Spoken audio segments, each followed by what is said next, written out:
नमस्कार साथियों, स्वागत आप सभी का शिक्षण विधि की निःशुल्क क्लासेज में।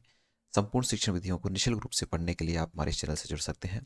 न केवल शिक्षण विधियां अपितु एजुकेशन साइकोलॉजी को भी आप इसी चैनल से निःशुल्क रूप से पढ़ सकते हैं, चाहे आप किसी भी प्रतियोगी परीक्षा की तैयारी आप कर रहे हैं।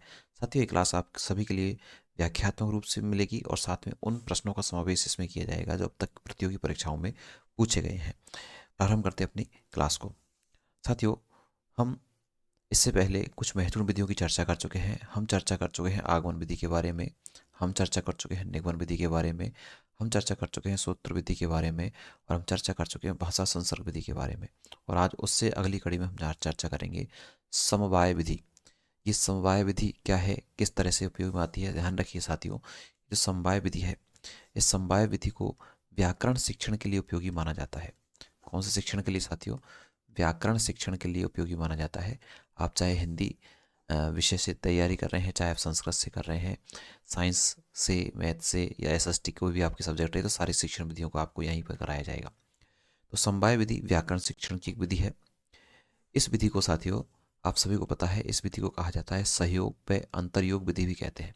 कई बार इनके उपनाम भी पूछ लिए जाते हैं। समवाय विधि न दिए जाकर ये पूछ लिया जाता है कि सहयोग विधि में या अंतरयोग विधि में क्या होता है, इसका मुख्य उद्देश्य क्या है, कौन से शिक्षण में काम में ली जाती है। तो समवाय के साथ साथ आपको दो नाम और याद रखने हैं, सहयोग विधि और कौन सी विधि, अंतरयोग विधि भी आपको अच्छे से नाम याद रख लेना है।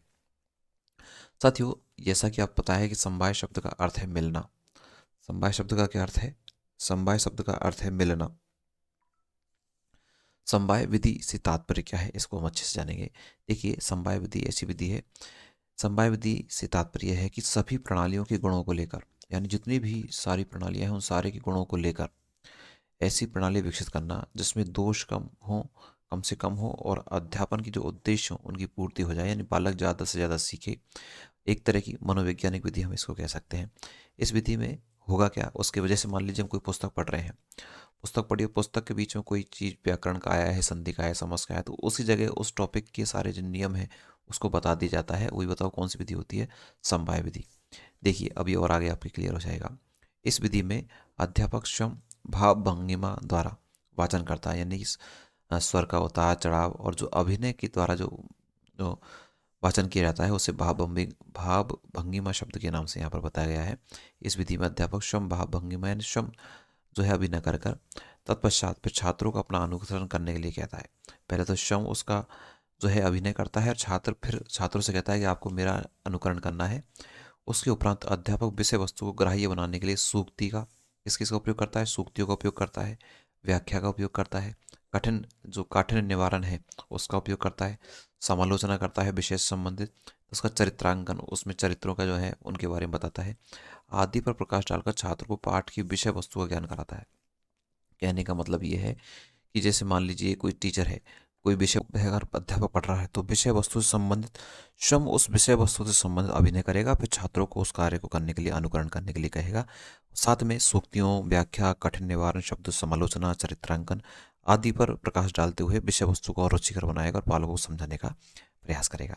आगे और भी इसकी कुछ विशेषताएं, उनकी चर्चा भी मैं आपसे कर लेता हूँ।